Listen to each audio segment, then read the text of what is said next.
Uh,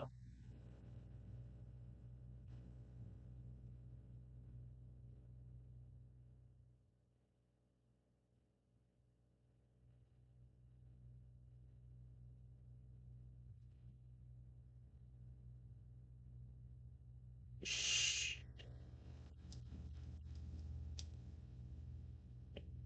oh, there it is, finally. Damn. Uh,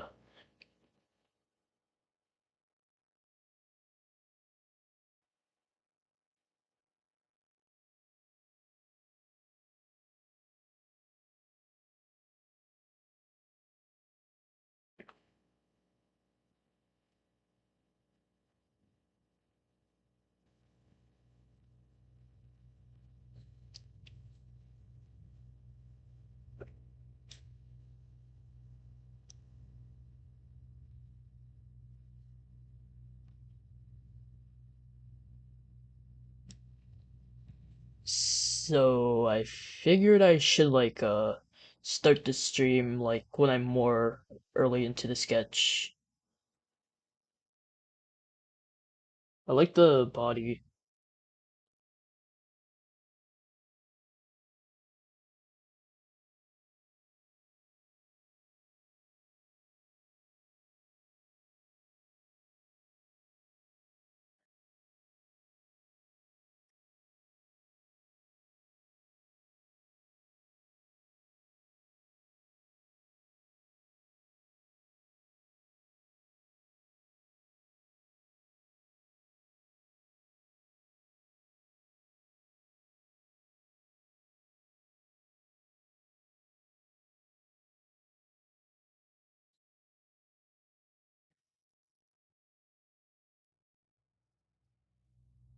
Yeah, good stuff.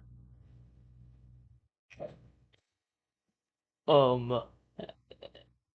uh, anyways,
uh,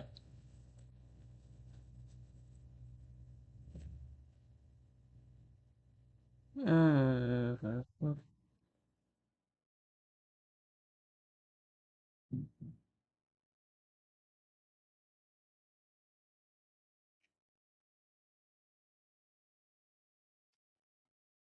damn, I'm hungry as hell.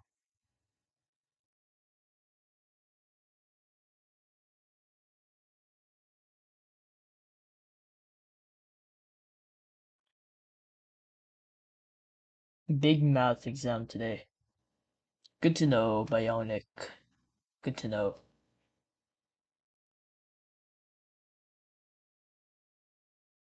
We'll be speedrunning this. You mean speedrunning the math test or speedrunning this stream? Yes, hello. Hi Bionic. Cool little fella.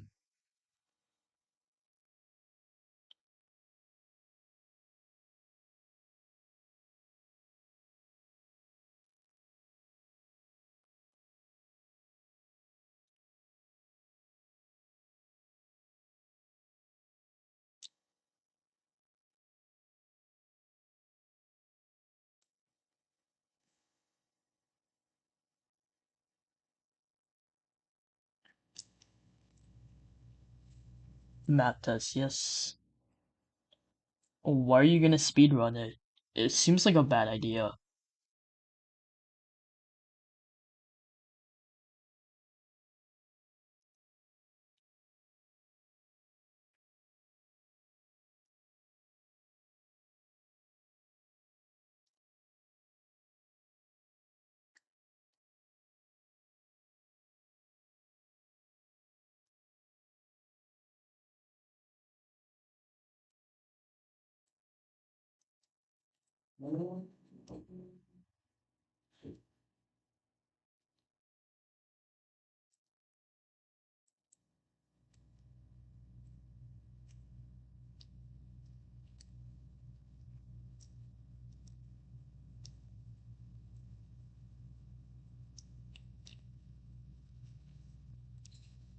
Bye, I got school in 40 minutes.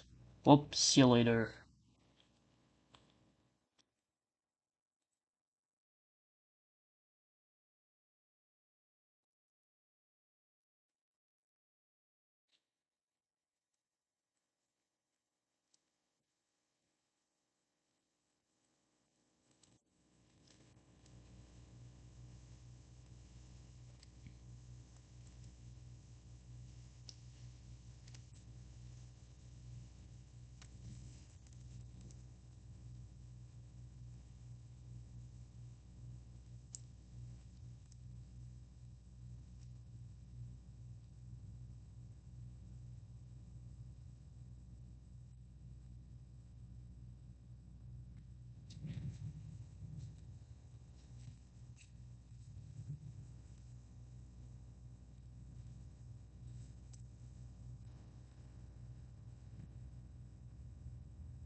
Uh,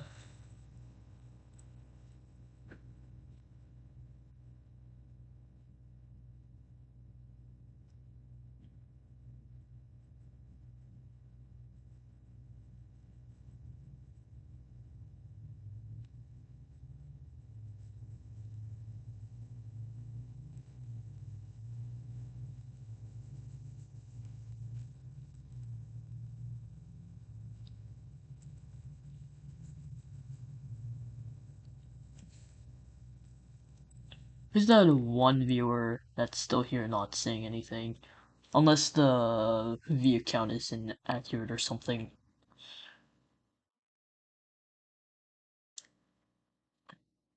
Oh, hey, Ryujin.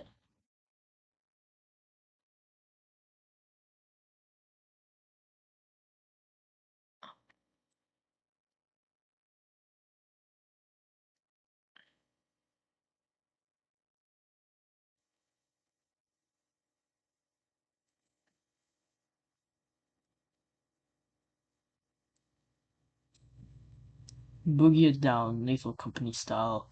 Whatever that means.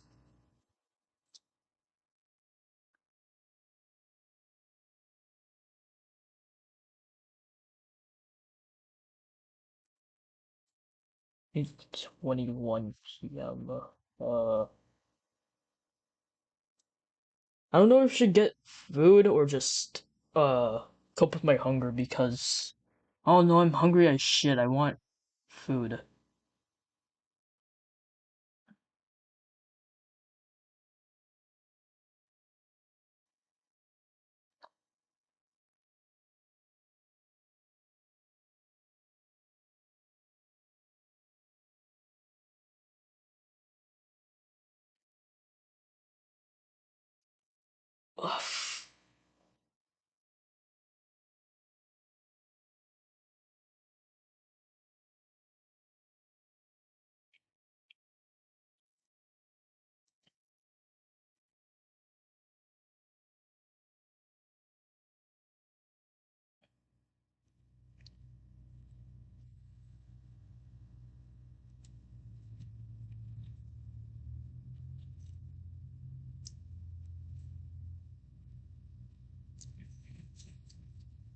Ugh. This is the same guy, by the way. Well, you know, my stomach hurts. I'm just gonna get food.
Uh, well, I just ordered the ramen.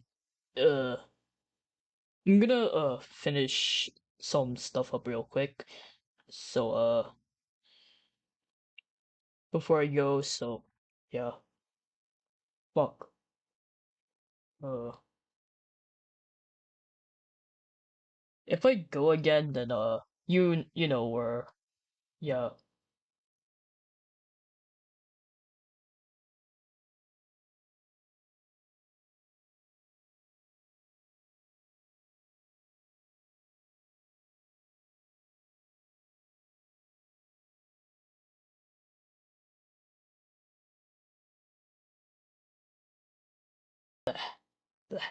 Sorry, I was talking to my dad.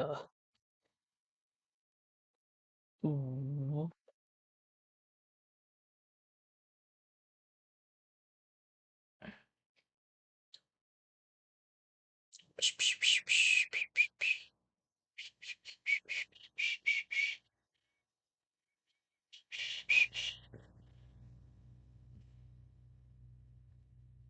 Blah blah blah blah blah.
Oh, my dad's calling.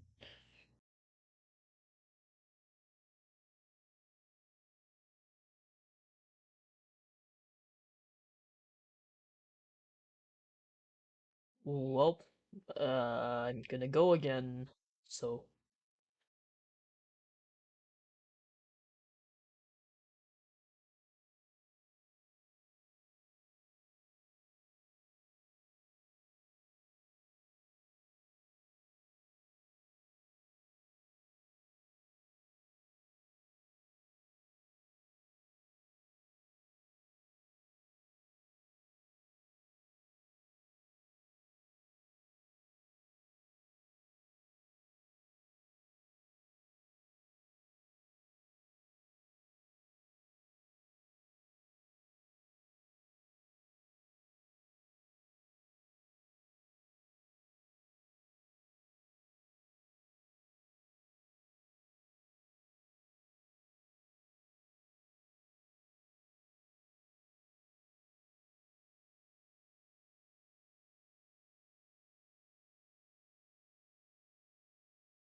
Yeah, I'm back.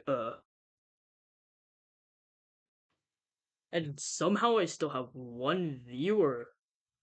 I don't know if did they stay the entire time. So that's actually kind of impressive. But you know, hold on. Let me get my food.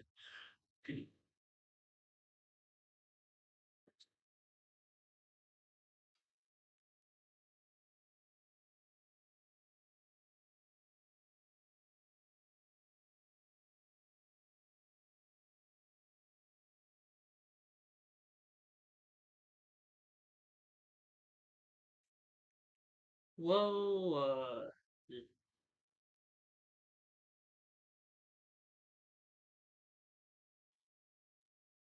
whoop.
What?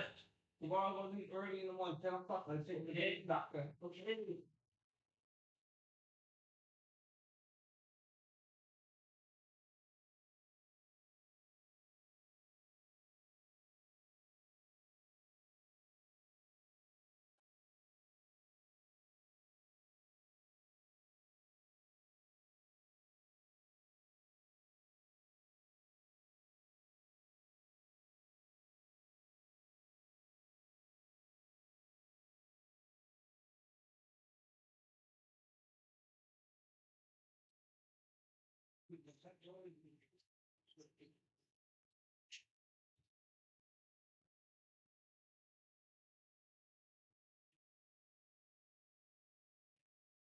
Okay.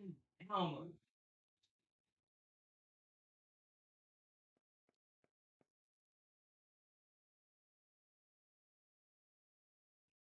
Did you hear me yelling in the background? Shit. Anyways. Hey.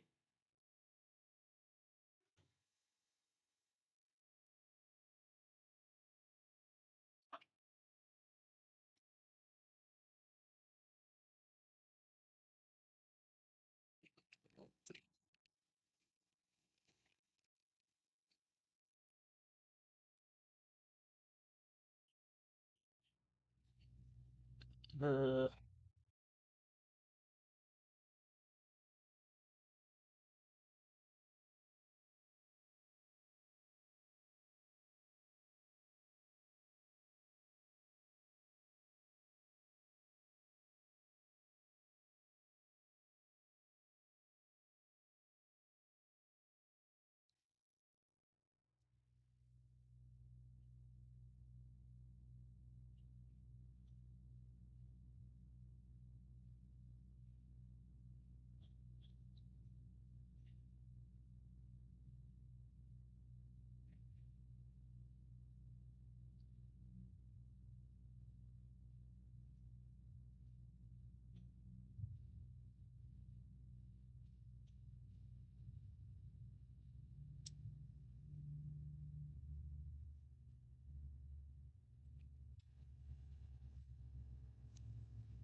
go away. Sorry, that was my sister. Lol.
Hey,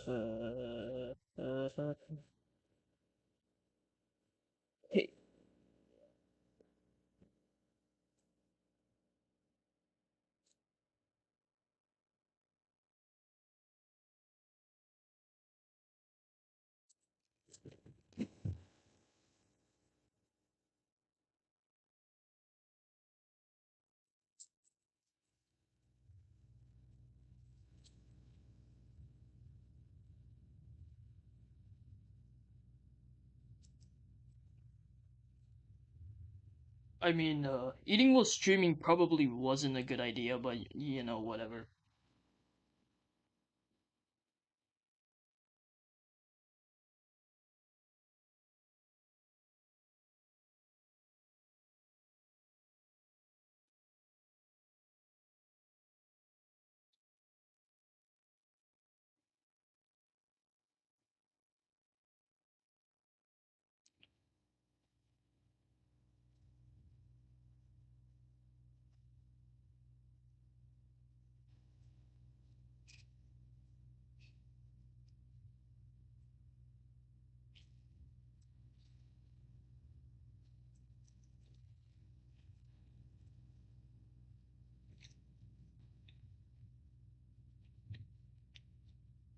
Oh no, man, I'm just hungry. I haven't eaten for like a lot of the day.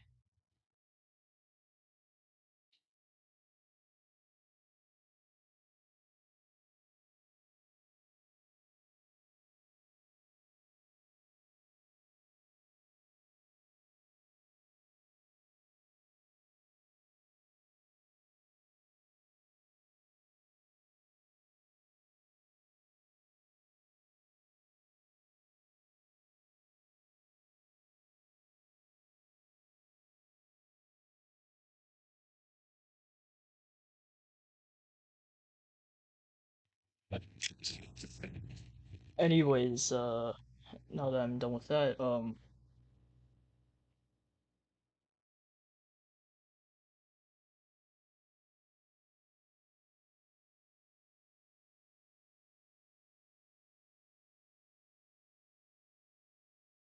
yeah, anyways, this is my, shitty ass food.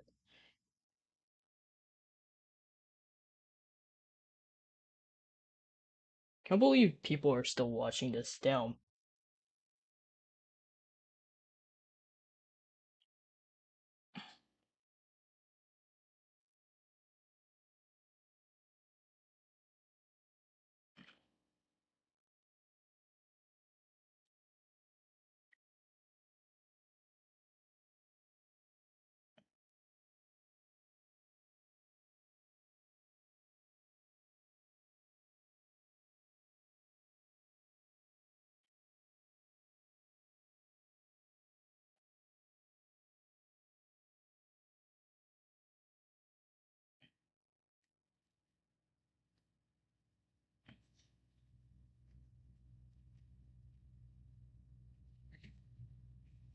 Here we go.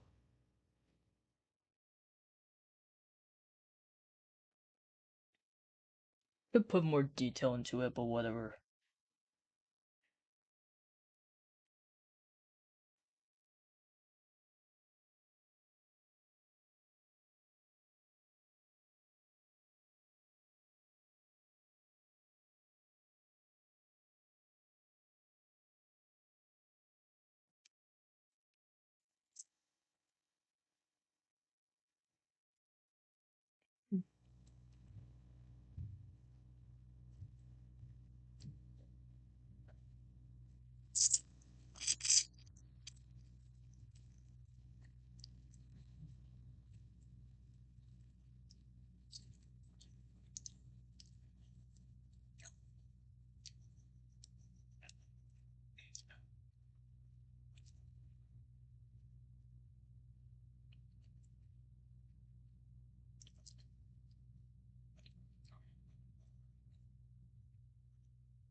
Why do these motherfuckers have so much buttons on them anyway?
Why is not one person still here?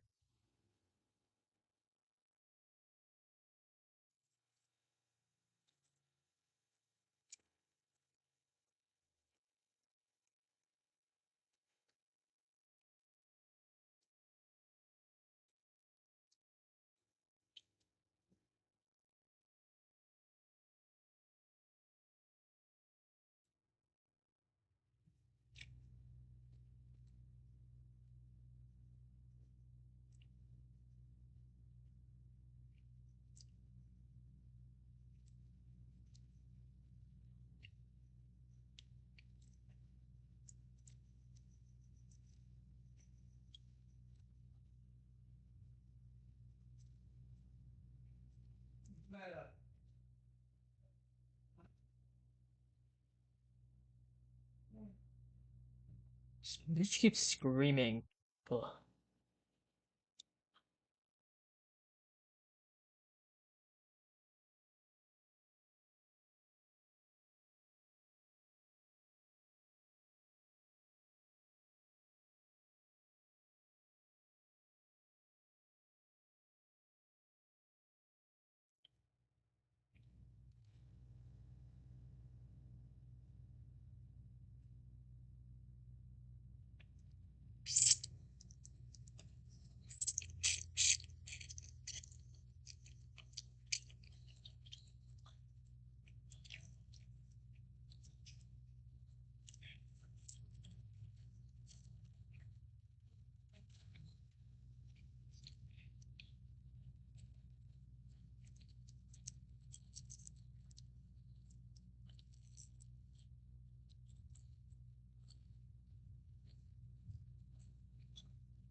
I like how this looks so far actually.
Someone tried to steal your Butterfinger. No. Plants vs Zombies 2 can be a hard game. More than that, it can be an incredibly complex game, with a lot of small elements that can make things way harder, or easier, than they were meant to. A lot of my content is focused on the wider game design elements, though I'm a fairly damn skilled player at the game, or so I'd like to think. I've played modded hard modes of hard modes, mucked about vanilla in tons of ways, and even have a challenger I'm working on under my belt. So, I thought it'd be nice to help explain to you some of the tricks to make this game a lot more manageable, as some people very much struggle.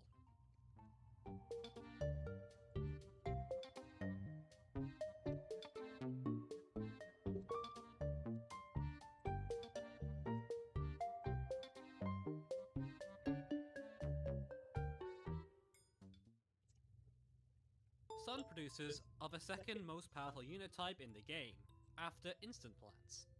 There is a reason going without a sun producer can be such a huge challenge. These are plants which produce sun as their main ability, and include plants such as sunflower, twin sunflower, and sunshroom. You will always be bringing one of these plants, and these will be called primary sun producers. There is a plant title called a secondary sun producer, which includes plants like sunbean, goldbloom, and toadstool. These are plants that, while they do produce sun, shouldn't be used alone, and should be used to complement sun economy. These jobs can sometimes change in mods. For instance, twin sunflower often becomes a secondary sun producer, and you will need to run it alongside a plant like sunflower or sunshroom for full effect. You will have to discern where and when this is the case, though I will cover mods further in a later section here. Regardless, sun economy is the amount of sun you are producing throughout a game. Obviously, you want to produce sun as fast and as much as possible. Sun will drop from the sky too, though over level it will slow down significantly, so you should generally be spending the early game trying to set up your sun producers.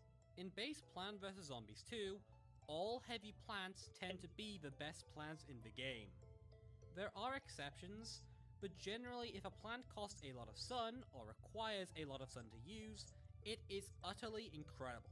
So mastering sun production can be crucial to making this game easier, ignoring a lot of the busted obsidian plants which don't work this way.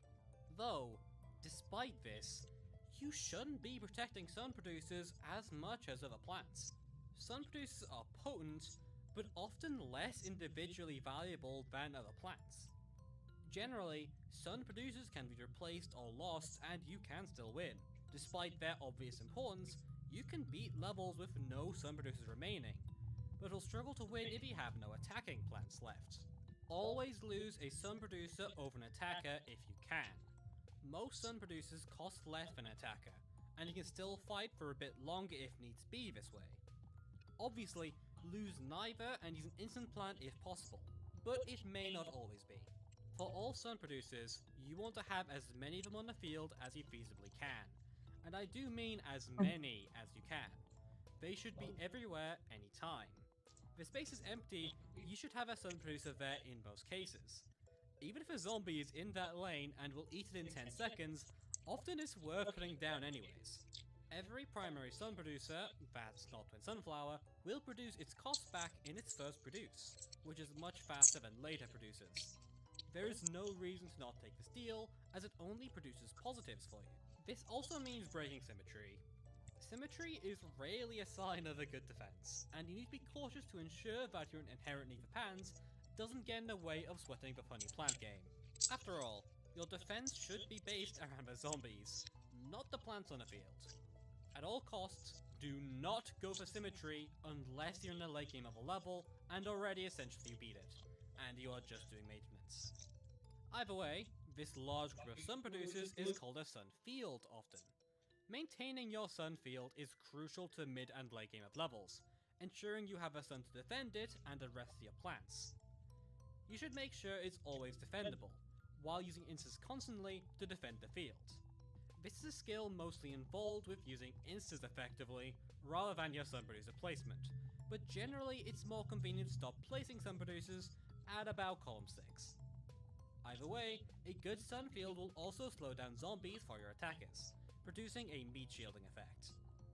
Despite individually being less valuable, there's still a lot of value in defending a full field, so you need to be wary.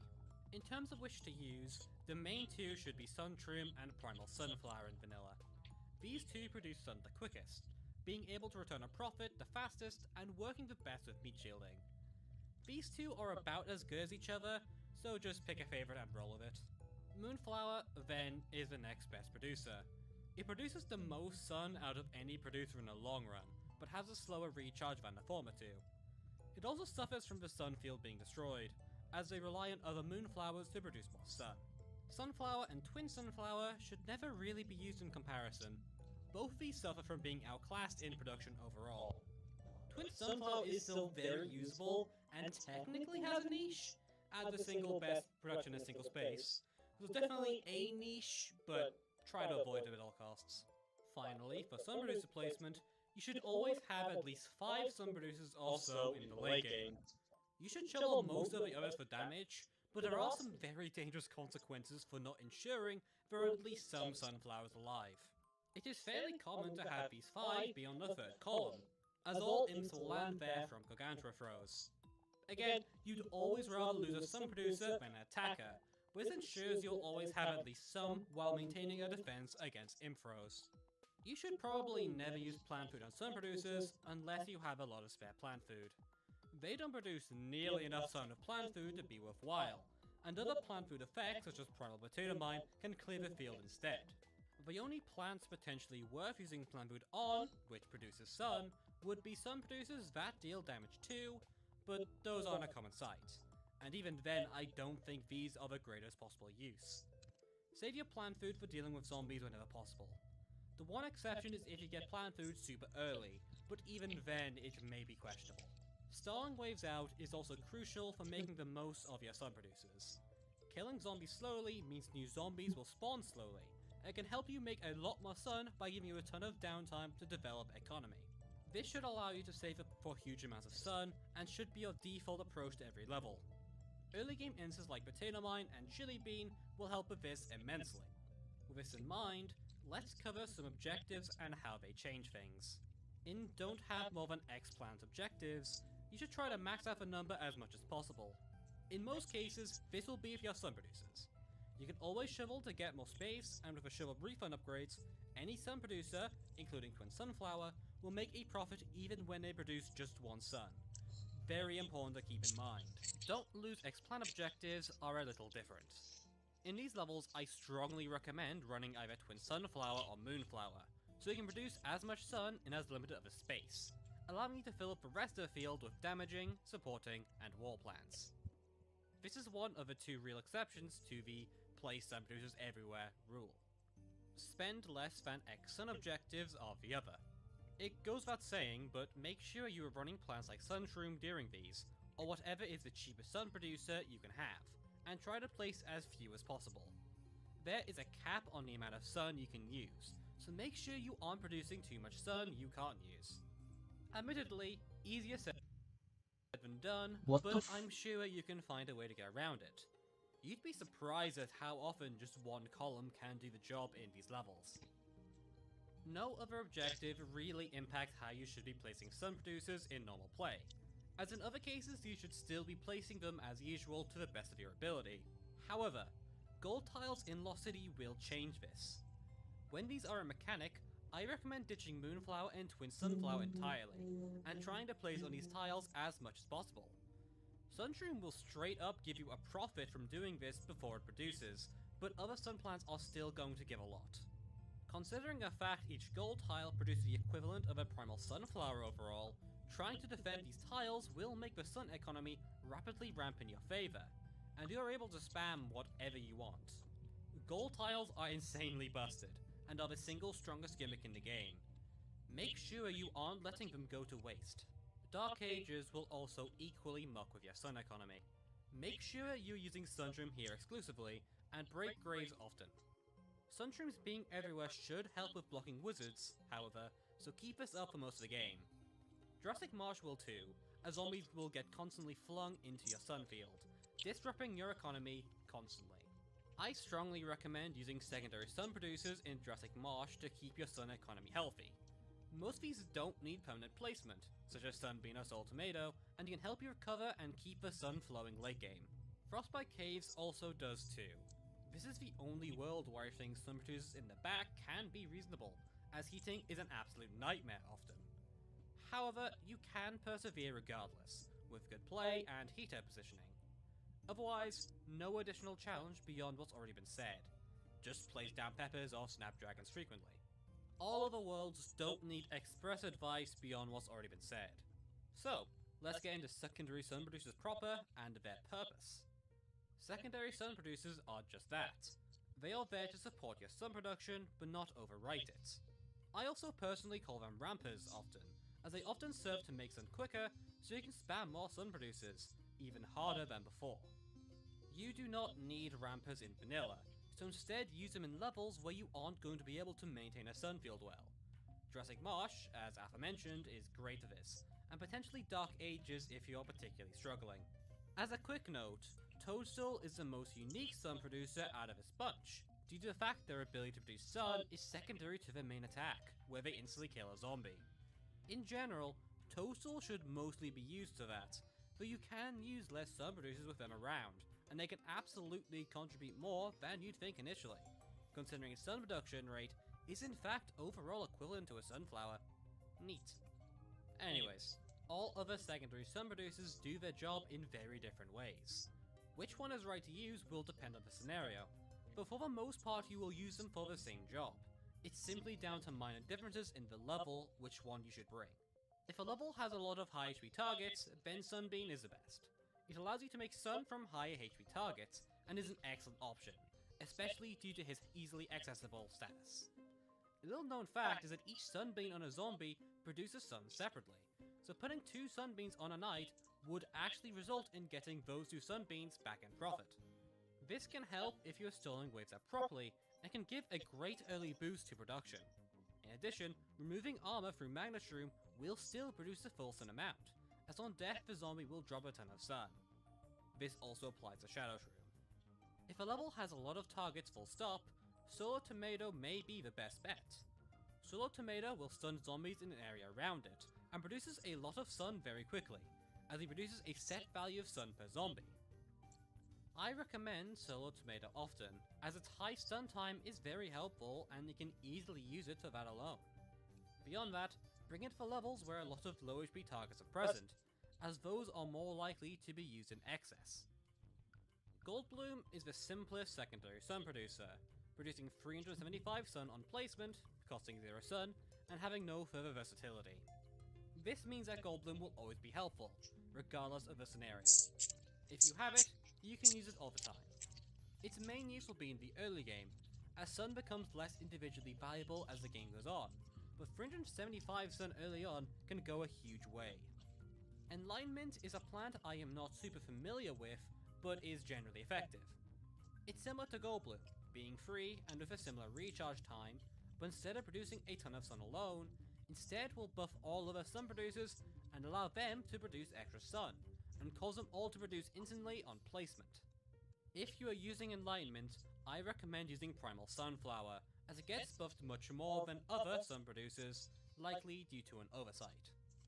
The main downside is that this will cause all sun producers to sync up their production, which can prove awkward as you have to save sun between uses.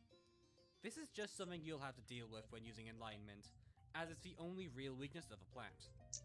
Another note about Enlightenment is that it causes sunstreams to grow to max immediately. This might be appealing to some people, though I personally think Primal Sunflowers work better regardless. It's down to you. Solar Sage is not a plant I am super familiar with, but from my understanding, it is an incredible zombie remover for the early game, and a lot less effective mid-game. You should always put it as far left as you can, as this produces more sun. It also will remove a group of zombies from play, so you can think of it as a super buff squash if you want. Frankly though, with vanilla stats he seems broken either way, so it shouldn't matter too much. Shinevine and Goldleaf are a duo of very different secondary sun producers than the rest, as they both help you make the most of space in the long term, rather than in the short term. The main difference between the two, ignoring the lack of global usage Goldleaf tends to have, is that Shinevine needs sun producers to produce sun optimally, while Goldleaf is compatible with every plant to produce more sun. This should impact how you use them, obviously. Use Shine Vine when you have a lot of sun producers already, but use Gold Leaf to replace sun producers with other plants as the level goes on. Now that's over with, let's head into mod-specific traits. Most mods will play very differently to vanilla, and I won't specifically call out any mods, but I should give some general tips to make the leap if needs be. In most mods, plants tend to cost more than in vanilla. Whether direct cost increases, nerfed sun production, or the game giving 25 sun per each you collect, it doesn't matter. As a result, sun production and mastery of it is far more important than before. The same general tips apply, spam sun producers, but it is very common to run a lot more secondary sun producers than you do in vanilla. Firstly, Twin Sunflower is usually a secondary sun producer. In vanilla it's a primary producer, but in mods solo using Twin Sunflower is simply not a good idea. It's just too slow alone, so you should instead be running it alongside another sun producer. This turns it into a ramper, and in a lot of cases, it can be very effective. However, you can also do this with primary producers, such as running both Sunflower and Sunshroom, or Sunflower and Primal Sunflower. While sun costs are higher in a lot of mods, so is, often, plant power, and so is level length. As a result, getting as much sun as possible is far more important here, and getting sun is a more valuable goal than in vanilla. For this reason, dedicating multiple slots to it is rarely a bad idea, and often you can get away with dedicating up to half your deck to sun production, which is something you absolutely shouldn't do in vanilla. In a lot of mods, this is actually valuable, and worth keeping in mind as an option. This is also why using secondary sun producers as rampers can be effective. The reason this works is that plants can often cost the equivalent of 1000 sun, and go beyond that. These are absolutely worth rushing out, as they can totally change the shape of the field. Having more sun producers means that you have more sun to place each one while on recharge, which is a very useful trait. Again, plants costing more generally just means they are worth more when you get them out. Keep this in mind. Just remember that mods will change which producers are primary and secondary, and should spend time trying to learn what each sun producer can do. Most will do something valuable, and you should keep this in mind when trying to relearn how sun producers work for each mod. A lot of mods return the game to a PvZ1 sun meta, often called 25 sun meta. This means you need to collect 2 pieces of sun per sunflower, and it does slow down production a lot. I strongly recommend still spamming sun everywhere during this, as you need the sun more than ever. Sun is even more key, so keeping higher production is crucial if you want to survive when levels get harder. However, you do need to focus more on early game support. In reality, you often want to use more instas than actually changing up your sun production strats. Go figure. In 25 sun meta, resources are a little more scarce, so you may want to slow down your overall production regardless. However, it's up to you when and where this is the case. Some strategies do not need a lot of sun to get going, and so you may want to place down less sun producers than you normally do. Some strategies are super heavy, and so you run a bunch of early game instas and extra sun producers to ramp to the end.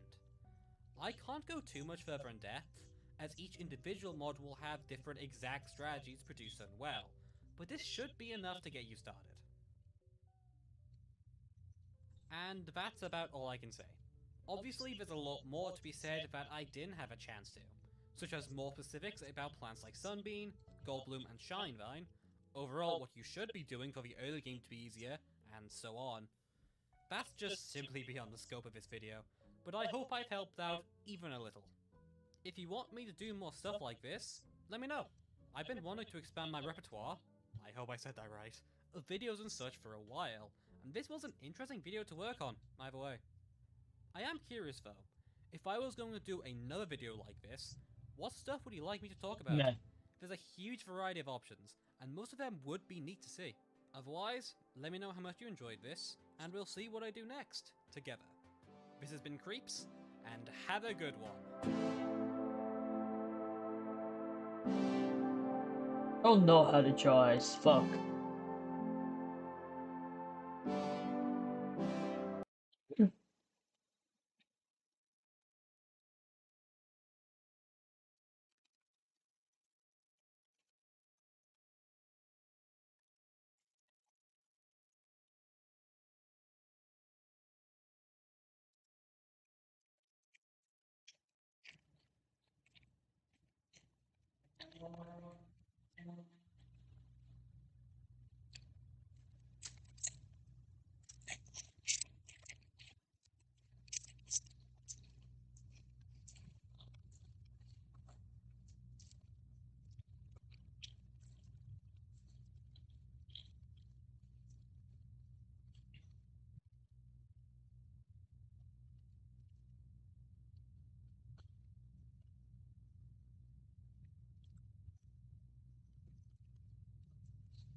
No, actually, I like the eyes here. No, fuck! Damn it.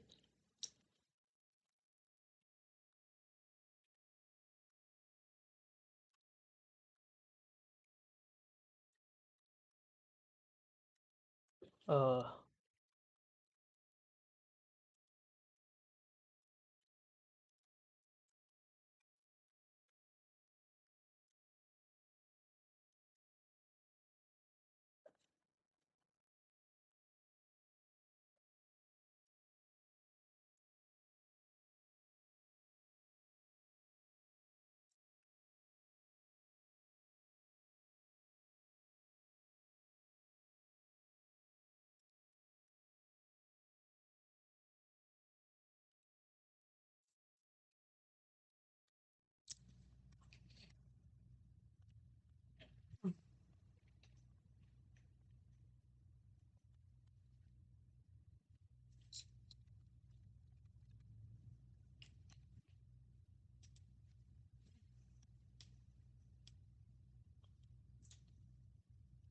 meh.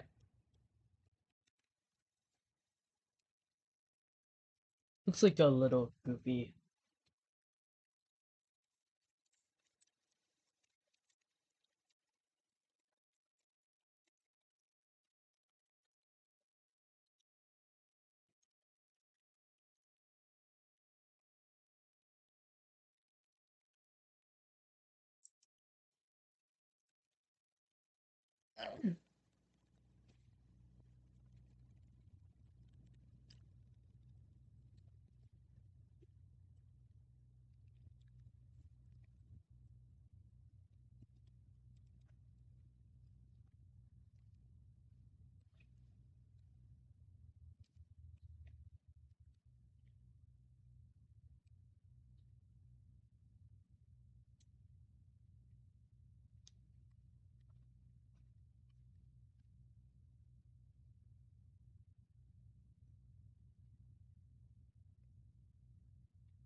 Meh.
Hmm. I don't know what it is, but this stuff is so inconsistent.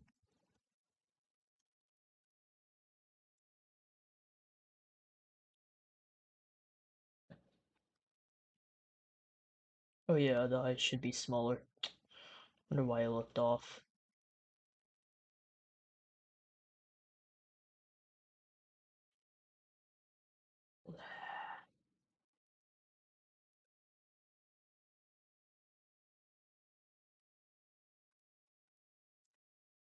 Why's my art so inconsistent?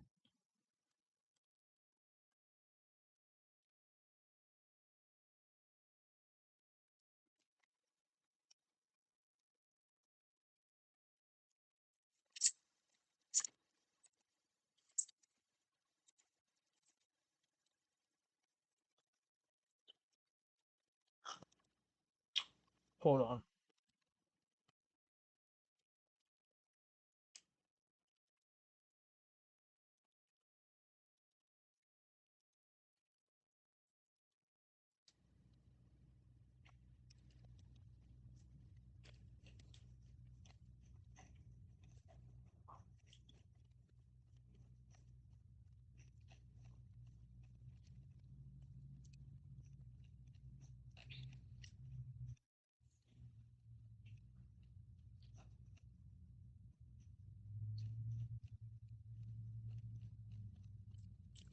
Right now I'm looking for something.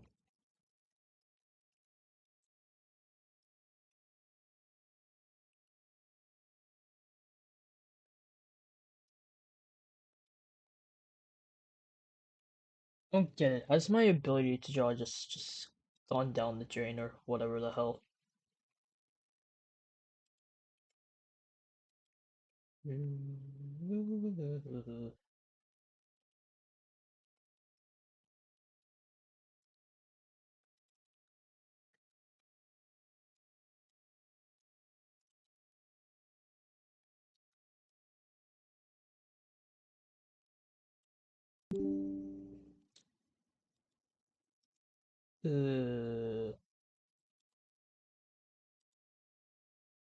Well, I hate how inconsistent I get with my drawings. It's kind of annoying.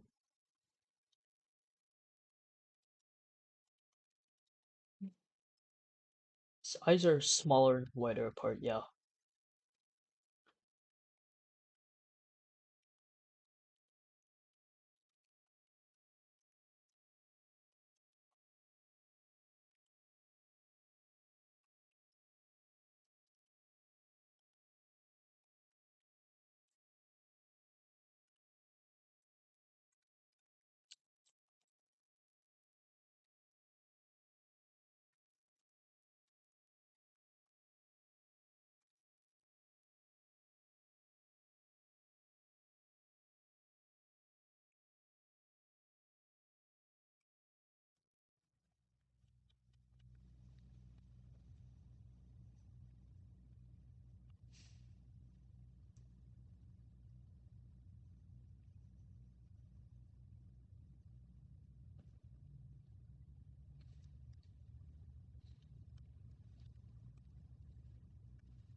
There we go. I think he's, yeah.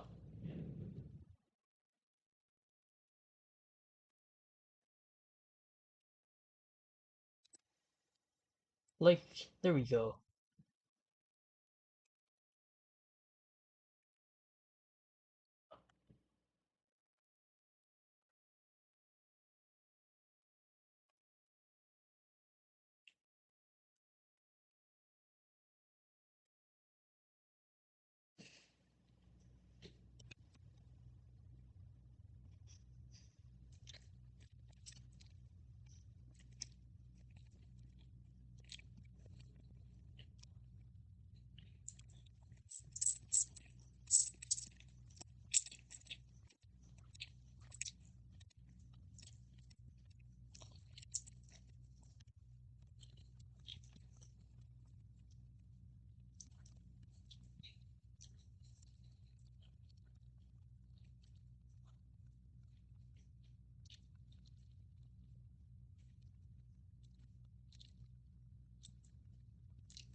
My art style is so inconsistent.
There we go.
Oh, wow. Jolly Rancher gummies. Made with huge fruit flavor. Hey guys, welcome to the stream. Blah blah blah blah blah. Basic zombies are basic. Their job is to be basic, as their name implies. They are the standard threat you fight in every single level, come in high numbers, and mostly serve to allow every world and level to have a reasonable early game. They have no ability. They have nothing notable or interesting about them, but are one of the few zombies that appear in every single world, and have the numbers to match. Coneheads are similarly global enemies, but have a lot more HP and are much rarer in terms of numbers. Compared to basics, they are capable of countering certain extremely low damage attackers, but are far weaker against instant kills like Potato Mine. They exist to add depth into the early game, and to offer a global variety to all worlds, and offering another option for early game spawns. Bucketheads are also global enemies, and are even tankier than Coneheads. They are the extreme case in encouraging instant kills. They are not necessarily extremely dangerous, but if you aren't careful, they can get out of hand fast due to their high HP, and can support other, more dangerous threats well. They offer an alternative mid to late game threat in some worlds, and ensure that every single world has, at minimum, a single high HP threat to work with. Brickheads, and their variants, are exclusive to expansion levels, and are the tankiest normal zombie in the game. These zombies show up rarely, but are nearly indestructible, having almost twice the HP of a Buckethead. They are designed to encourage level plants, which can tear down their increased HP more reliably than non-level plants, though instants can do just as well. Some worlds need brickheads to be tanky, some worlds already have tanks that have similar HP. Sometimes they do something useful, sometimes they exist out of a formality. Flag zombies are cute references to a certain YouTube channel. Outside of that, they can only spawn once on each huge wave, and have the stats of a basic, with zero additional differences. They are not a problem, do not appear on seed select, and will always spawn on a random lane. They exist to be cute, ultimately, rather than be a real threat. Rally zombies are a direct upgrade to flag zombies, and appear in expansions exclusively. They spawn identically, but have much more improved stats, including speed and eat DPS. They can be an actual threat when they spawn, again, encouraging leveled plants to kill them quickly before they tear through a large chunk of your defense. Imps are cannon fodder expressly made for zombies to lob up front and everywhere. Stat-wise, they are identical to basics, except move a little faster. They are sometimes used as a substitute for basics, but usually they are just going to be flung far closer than basics are ever going to be. The threats imps impose are usually going to be based on how they enter the fields. They are usually non-issue by themselves and can safely be ignored.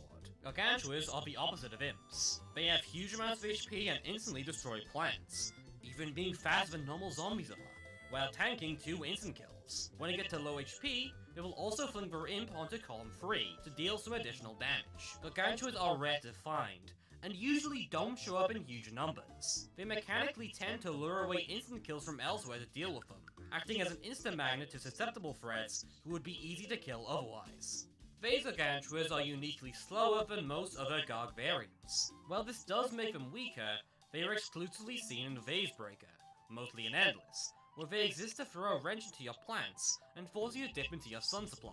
They are likely to become only more dangerous the longer you go, ensuring Phase Breaker isn't, in fact, endless.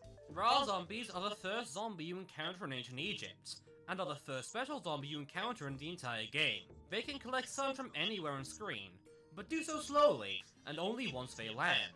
Ra zombies are mostly there to introduce the play to the concept of zombies having unique abilities. They are barely a threat. Camel zombies spawn in large groups, and each have 400 HP total, or in between a basic and a conehead. This does not make them a huge threat, however. They exist to further ease the play into how specials work.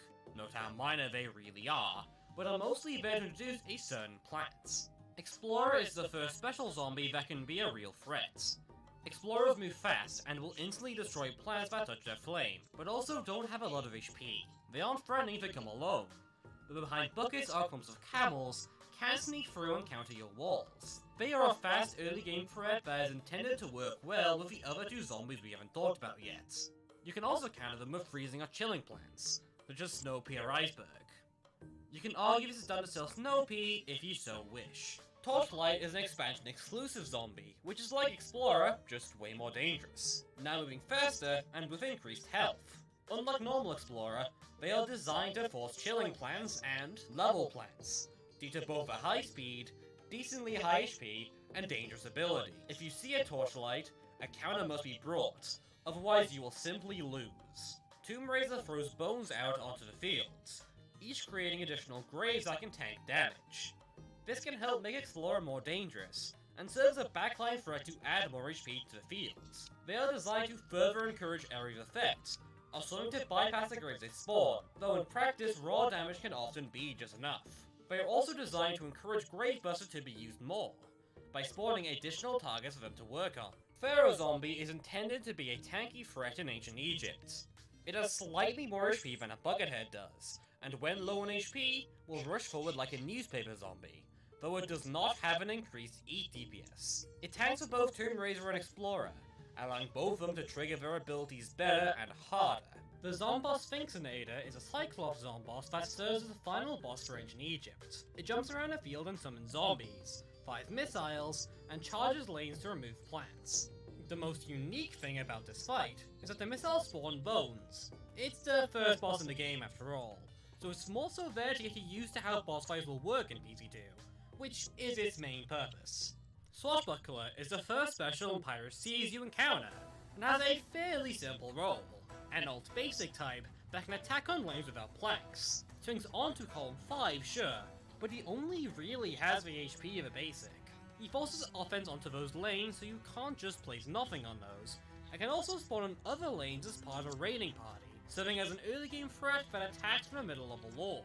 Seagull serves a similar role to Swashbuckler, applying pressure to non-plank lanes. They have moderate HP and, more notably, have pretty fast speed.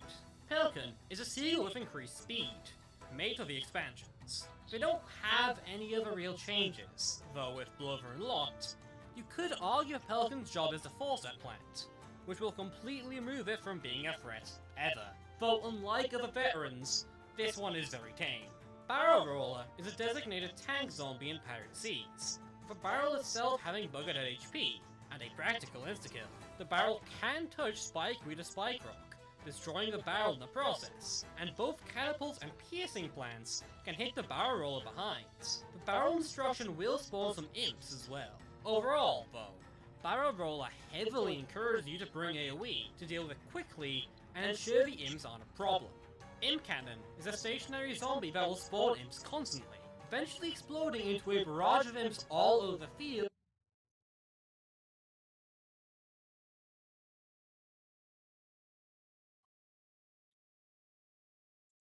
Meh.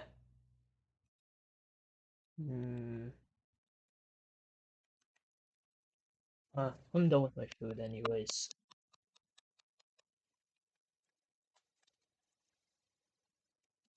Dun, dun, dun, dun, dun, dun. Shit.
If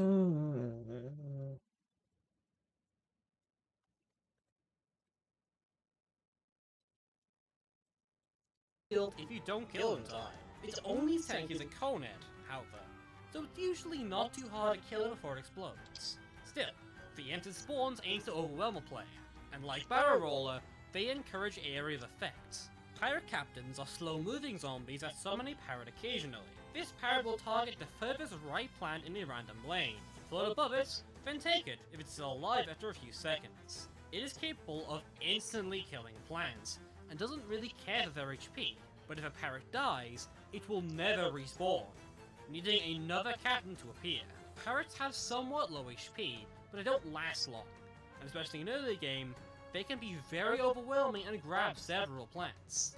The Zombot Plankwalker is a Pirate Sea's boss, and is extremely similar to the last boss. The main difference is an additional attack where it will summon imps to fly everywhere, essentially acting as an imp can explosion. You can otherwise deal with it as normal. Cowboy basics have hats. These don't actually do anything, but are cool, and shall be brought up as a result. Prospector Zombie is the first real special zombie in Wild West, acting as a continuation of Digger Zombie. After a while of moving normally, he will explode and jump behind your plants, then walk right off screen. However, chilling will disable this explosion, and they will be stunned. They exist to apply immediate pressure onto the player, though with plenty of counters provided to deal with them both before and after they jump. Pianist Zombie moves slowly but has relatively high HP, with a unique ability to cause all basics on screen to start changing lanes constantly. This allows basics to dodge particularly strong plants and lanes, and become harder to track. This works especially well with minecarts, which will make every lane having high DPS a challenge, but also gives you a moving option to counter these zombies. Poncho Zombie has two variants. Once you deal a certain amount of damage, the poncho will fall off, revealing either a great or nothing at all. With a great, Poncho Zombie has the same amount of health as a Buckethead. Without it, they have barely more HP than a basic zombie, and the poncho itself is easy to reveal. These zombies can prove a serious issue if you let them, hiding large amounts of HP in some cases. They serve to be a more spammable special zombie that can overwhelm you, but is overall a more minor threat. Chicken Wrangler releases a huge swarm of chickens when it touches a plant, or takes sufficient damage. These chickens move incredibly fast, have reasonably high damage towards plants, but have incredibly low HP. Chicken Wrangler is designed to force piercing plants, and help encounter walls to allow other basics and a later zombie, Bulls, to bypass, and force some form of AoE to help dancing buckets and great ponchos to get past those same walls. Zombie Bull has a short charge-up time, before charging right into your front line, filling an imp deep into your defense. They have a lot of HP as well, but are completely countered by Torment, which will block the imp throw. These can spawn fairly rapidly due to their otherwise low impact, and can swarm your front line often. They encourage careful use of minecarts to cause them to trigger early, and have a solid amount of HP to encourage any form of walling against them. Rodeo Legend is a veteran version of Bull Zombie. They don't have significantly increased health, but do have much faster speed, and will deal damage with its charge, one-shotting most plants, and dealing heavy damage to those that don't get one-shot. It will also do increased biting damage, and will charge several times. This zombie is designed to encourage leveling through raw power, and to heavily encourage stallers to stun you. The Zombot War Wagon is, again, very similar to the Prio 2 bosses. It will shoot a lot of missiles at the minecart tracks. However, this is the only unique element of the fights. He serves as the final boss of Wild West, and while he does have a notable fight in the expansion, we are not talking about said fight. This boss shouldn't realistically be a problem under normal circumstances. Frostbite Cave basics, and every zombie in the world, have an immunity to freezing effects, and will instead be chilled. They should be resistant to the effects during the Ice Age, but it might also just be used to encourage stunning a bit more. Blockhead zombies are a variant on the basic trio, having even more HP than a Buckethead. Despite this, however, they are still susceptible to instant kills, further encouraging those. They exist to give Frostbite Cave some additional HP, as the world does notably lack it without him. Hunter Zombie is the first real special of Frostbite Caves, They throw snowballs from time to time, building up frost on plants, needing to hit all 3 shots in order to fully freeze the plant. They do nothing to plants that can heat themselves or are frost immune. They move slowly and can stack up, aiming to be an early mid-game menace that can freeze plants from a safe distance. Yeti Imps are slightly slower than other imp types. This is likely for reasons I will cover later. Dodo Riders are fast-moving zombies that can fly over slider tiles. They exist to give those lanes a consistent threat that can attack behind them, and make them somewhat less reliable. They have mediocre HP and can consistently come in high numbers, so they can be considered a problem from time to time. Troglobite Zombie pushes 3 ice blocks onto the field, each containing a Yeti Imp. It will push very quickly until all ice blocks are on the field, where it will slow down significantly, and it can't push ice blocks past sliders. It will push additional ice blocks ahead of it, plant or zombie. Troglobite's job is to synergize with the ice blocks that start the game onto the fields, and punish the player for leaving any plants frozen. The imps in the ice blocks themselves likely won't be notable, and the zombie itself is very weak in terms of both HP and speed. Weasel Hoarder is a Chicken Wrangler variant. It can't activate by eating plants, and when the weasels are released, they have much more HP each, and can usually tank a single attack, in exchange for there being far less of them. I assume this was done to punish Pebblepults, who will struggle to deal with them, or to work with plants being frozen, so the weasels can rush right through them at high speeds. Sloth Gargantuars fire 3 imps when damaged, 1 at each quarter HP, all at column 3. While these imps do move slower, they do still eat at full speed, which can cause notable problems for plants at column 3. This, combined with sliders, can cause imps to be bombarded all over the screen across several lanes, acting as a more significant threat to round out a world of fairly minor threats. The Zombot Tuskmaster 10,000 BC, beyond being a mouthful, is a mammoth zombot that ends off the world. It's a defensively oriented zombot, sending frozen winds down lanes, creating ice blocks that contain zombies, and being undamageable until the ice shield has been destroyed. This boss takes longer than other zombots, but is extremely defensive, so can't do much in their fights, beyond stalling. Lost Pilot Zombie is the first special in Lost City. He drops from the sky into your lawn during a parachute rain ambush. These will swarm the entire field and serve as moderate HP. They drop down soon after, then move forward.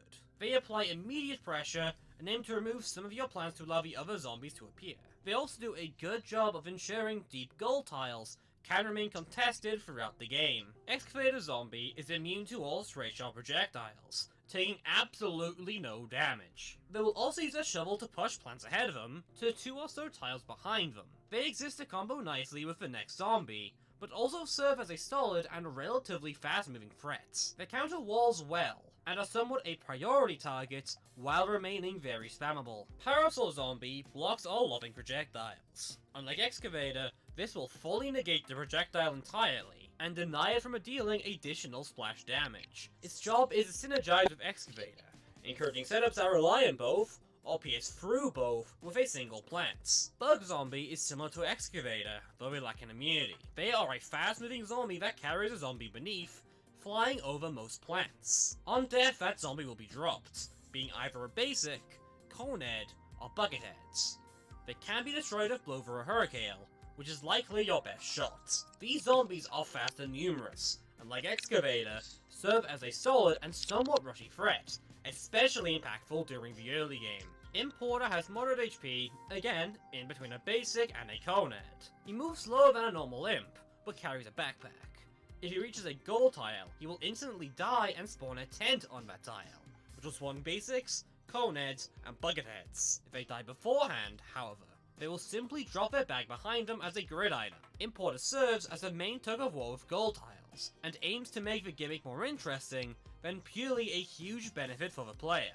Relic Hunter Zombie is a variant of Swashbuckler. He will spawn on a random column between 4 and 6, and has much more improved HP in exchange for being a lot slower. Relic Hunter is the most dangerous and rapid threat in Lost City, and due to the way they spawn, they are one of the few zombies capable of making serious progress in the mid to late game.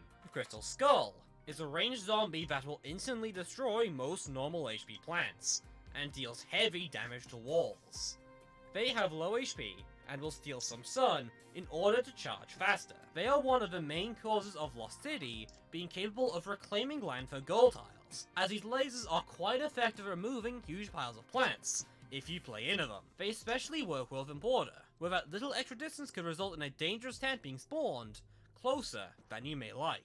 The Zombot Aerostatic Condor is the final boss of Lost City. It utilizes trap tiles to deal damage to your plants, and spawns Lost Pilots as an ambush, or a swarm of normal zombies beneath it. This boss will fly around various lanes, and will attempt to trigger the boulder tiles to clear out large amounts of your plants. You should focus on trying to keep a stable defense against it as a result. Jetpack zombies are the first special in Far Future. They have low HP, don't move particularly fast, but can avoid plants. They tend to come in swarms, to the point that a later zombie will literally just spawn them in swarms. They aren't particularly dangerous, but they are immune to most early game plants, which can prove an issue if you're relying on Potato Mine or Chili Bean. Otherwise, they exist to be swarmed early game, and to act as a spammable threat to a world with a lot of heavy stuff. Blastronaut is a jetpack veteran, and exists to force blow and basically nothing else.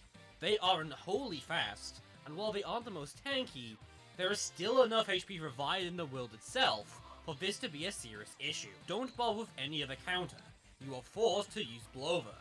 If Blover is banned or absent, they are a priority threat in relative safety. Disco Mech is a slow-moving mech that, like the others, has a huge pile of HP with an additional ability, where they will spawn 4 jetpack zombies around them. These work well as a meat shield to cover for the other high HP threats, giving a reason for air to affect plants beyond shield zombie. They're also very slow, so for HP they can last a while and stack up.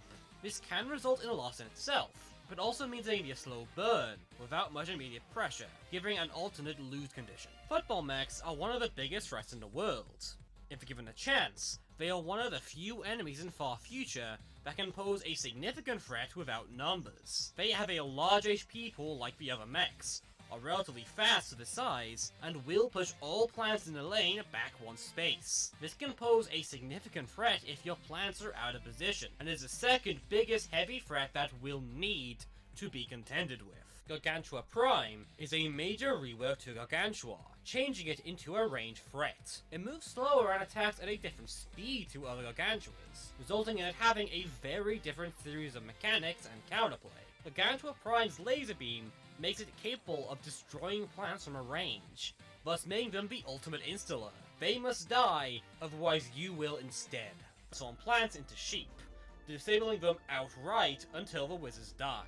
They are also very slow, allowing them to make full usage of the large HP pools of this world, and allowing zombies like Jester and Knight to breach walls. They are the single most dangerous zombie in this world, and must be taken seriously as a result. King Zombie is the last true special in this world, turning normal zombies into night zombies. They have quite a lot of HP, but can't move, lasting forever if you aren't running enough piercing or air effects. They have potential to be extremely dangerous, but are very vulnerable to getting caught in stray instant plants. Still, they serve as the main late game threat in Dark Ages, ensuring relatively long levels don't become extremely one-note. Dragon Imp is technically a zombie that exists. They are immune to fire damage for some purpose I don't actually know. They mostly just exist in the Zombot fight, as part of a fireball attack, but I'm not sure how relevant that really is. I presume this zombie is a leftover from previous concepts, considering both Fire Pea and Pebberpult were confirmed to be drawn up and conceived during this world's development. The Zombot Dark Dragon is a boss fight against a giant robot dragon. The head will change lanes and act like a cyclops, but will burn down lanes to remove all plants in them. It will shoot fireballs across the field, summoning imps and making tiles implantable for a temporary amount of time. It will summon zombies very rapidly, but is entirely countered by Magnusroom, who will be boosted usually in encounters with it. It's the final boss of Dark Ages, wrapping up the world the same way as any other Zomboss does. Punk Zombie is the first special of Neon Mixtape Tour. They have fast speed, especially considering that they gain a further speed boost when active from Punk Jam itself, and will trigger exclusively in said jam. They will not eat plants, instead knocking them back or tossing them off the lawn. With a high speed but low HP, they act as a resident early game nuisance, capable of rushing you down early game fast, if you aren't prepared to counter them. Glitter Zombie activates during Pop Jam, which will slow all zombies down. During this, Glitter will make all zombies behind it immune to all damage for as long as she lives, and removing all conditions the zombies may be affected with. She only has 490 HP and will be spawned often. They will destroy plants they make contact with. They are meant to counter AoE plants, but due to the jam making all zombies slower, and her really low HP for this role, I wouldn't say they do a great job at it. Still, she is not to be underestimated. Mech Zombie activates during Rap Jam, which will have no effect on zombie speed. While active, they will swing the microphone in a 3x3 area, dealing extremely heavy damage to all plants in that range. They will destroy walls quickly, and will destroy most normal plants immediately, but once again lacks the HP that you usually would expect. If they sneak through mid-game, however, they can be extremely punishing. Hair Metal Gargantua is next in the list, and is the single biggest threat in the Mixtape Tour. They activate during Meta as a core sort of synergy in this world, being a very potent support zombie. Arcade zombies activate during 8-bit jam. They will push arcade machines, which have a huge 1.2k HP each, or almost at Buckethead. During the jam, this arcade machine will spawn 8-bit zombies rapidly, from normal zombies to coneheads to bucketheads. These zombies have the exact same stats as their normal counterparts. The zombie as a whole aims to overwhelm you with raw numbers and HP, being really the only reason air effects cannot work against absolutely every zombie around here. Boombox Zombie will trigger during any jam. They will do nothing until they reach column 6, where they will stop the jam temporarily and stun all the plants on the field. This threat is immediate, and can instantly make a bad situation worse, but disabling jams gives you a bit of leeway. They will mostly trigger in Punk and Metal Jam, due to the speed boost, and disabling that speed boost for 8 seconds can mean the difference between life and death sometimes. They are the only threat that doesn't care for the jam to activate, but are also usually the most dangerous. Allowing the Classic Rock Puncher is a bully veteran, and functions somewhat as a mini Gargantua. They will instantly destroy plants without eating them, while leaving tiny creators behind when they do so. They have 2.4k HP, or about 2/3 of a full Gargantua, and have resistance to instant plants as a result. As a veteran, they only exist in the expansion levels, and designed to encourage leveling as with everything else in an expansion. The Jurassic Gargantua is similar to the rest of the basics in that its stats are shuffled. It's far slower than other Gargantuas, but has 1.5 times more HP. This works better for dinosaurs than a normal Gargantua, and gives it additional immunity to instant plants. Jurassic Gargantuas are the only real remaining threat in this world, as a result. The Zombot Dinotronic Mechasaur is the final boss of Jurassic Marsh. This boss will fire laser beams down lanes to clear them, and summons dinosaurs and zombies behind them. This fight is otherwise a fairly standard ordeal, acting as a less complex Dragon Zomboss. This fight shouldn't be a serious issue by this time. Snorkel is the third special at Big Wave Beach, and are returning from PvZ1, with nearly identical functionality. While in water, they cannot be hit, unless they're eating a plant. Catapult plants will get around this weakness. If they exit the water, they lose stability unless the tide moves further forward to submerge them again. They serve as the weakest special in this world, but combo well with the tide itself. Thematically works well for the low tide, and synergizes with Surfer.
Uh,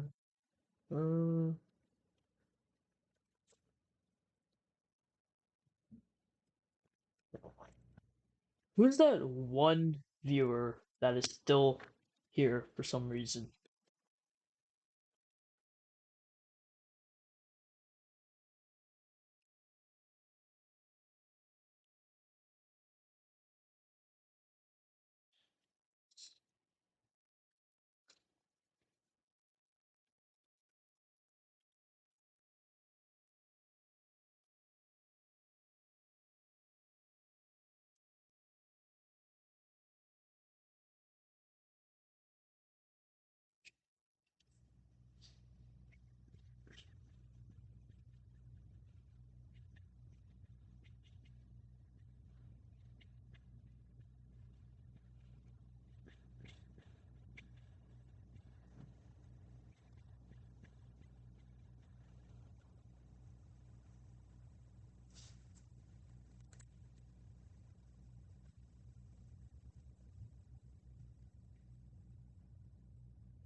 Who's the one person still here?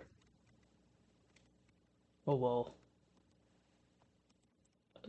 Not like I care. I mean, thanks for joining my stream though. I appreciate it.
He's stunned.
So evil.